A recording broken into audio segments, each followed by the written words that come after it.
मुस्लिम समाज में हर साल अल्लाह के नाम पर दिए जाने वाले हज़ारों करोड़ रुपए का दान निकलता है, जिसे हम ज़कात और सदका के नाम से जानते हैं। कुरान का यह बेहतरीन सिस्टम मुसलमानों को समाज के कमज़ोर तबकों की मदद करने का आदेश देता है।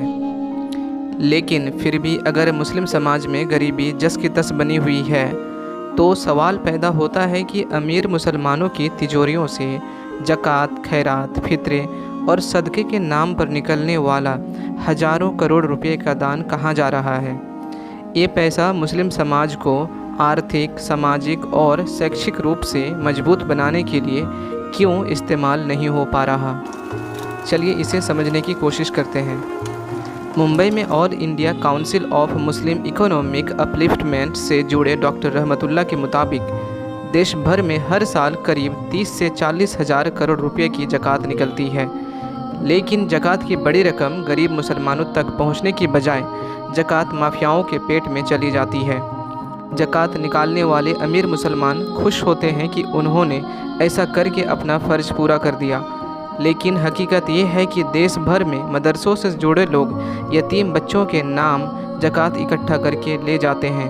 बाद में यही पैसे यतीम बच्चों से अपने नाम कराकर उसे अपनी निजी संपत्ति में जोड़ लेते हैं। ज़कात का पैसा सही लोगों तक पहुंचाना भी ज़कात देने वालों की ही जिम्मेदारी होती है। सूरह अल-बकरा की आयत नंबर 177 में कहा गया है, नेकी यह नहीं कि तुम अपने मुंह पूरब या पश्चिम की तरफ कर लो, बल्कि नेकी तो यह है कि ईमान लाओ अल्लाह पर और क़यामत के दिन पर और फरिश्तों पर, किताबों पर और पैगंबरों पर। अपने कमाए हुए धन से स्वाभाविक मुँह होते हुए भी उसमें से अल्लाह के प्रेम में रिश्तेदारों, अनाथों, मुहताजों और मुसाफिरों को और मांगने वालों को दो और गर्दन छुड़ाने में खर्च करो। नमाज स्थापित करो और ज़कात दो। जब कोई वादा करो तो पूरा करो। मुश्किल समय, कष्ट, विपत्ति और युद्ध के समय में सब्र करो। यही लोग हैं जो सच्चे निकले और यही लोग डर रखने वाले हैं। यहाँ गर्दन छुड़ाने से तात्पर्य लोगों को गुलामी से आज़ाद कराने और कर्ज में डूबे हुए ऐसे लोगों को कर्ज चुकाने में मदद करने से है जो अपनी सीमित आमदनी में कर्ज चुका पाने में सक्षम नहीं है। कुरान में कई और भी जगहों पर ऐसी नसीहतें दी गई हैं। इसका मकसद समाज में अमीरी गरीबी के फ़र्क को मिटाना है। दरअसल इस्लाम ने अमीर लोगों की आमदनी में एक हिस्से पर समाज के गरीब, मजबूर, लाचार, मोहताज और समाज के सबसे निचले पायदान पर ज़िंदगी गुजर बसर करने वालों का हक तय कर दिया है। सदका, फितरा, खैरात और ज़कात के जरिए ये हक अदा करने का हुक्म दिया है। हुक्म ये भी दिया है कि मदद इस अंदाज में की जाए कि मदद करने वाला एहसान ना जताए और मदद लेने वाले के आत्मसम्मान को भी ठेस ना पहुँचे। साहिब ए निसाब पर ज़कात फ़र्ज है। साहिब ए निसाब ऐसा व्यक्ति होगा जिसकी सालाना बचत 75 ग्राम सोने की कीमत के बराबर हो। उसे अपनी कुल बचत का 2.5% ज़कात के तौर पर देना होता है।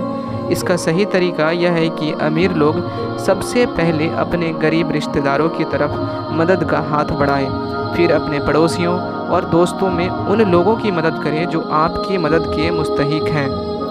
लेकिन दुर्भाग्य की बात तो यह है कि आज लोग अपने रिश्तेदारों, पड़ोसियों को भूल चुके हैं। वह दिखावों के चक्कर में ऐसे जगह अपने ज़कात का पैसा खर्च कर रहे हैं जिसका उपयोग सही तरीके से नहीं हो रहा है।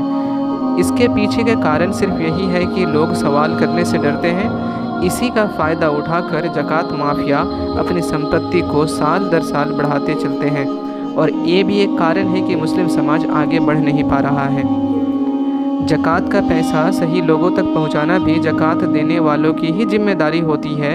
ऐसे में मुसलमानों को ज़कात माफिया के चंगुल से निकलकर अपनी मेहनत की कमाई की ज़कात कुरान के आदेशों का पालन करते हुए अपने नज़दीकी रिश्तेदारों, दोस्तों, पड़ोसियों और ऐसे परिचितों की मदद में खर्च करना चाहिए जिनके हालात से वो अच्छी तरह वाकिफ़ हैं।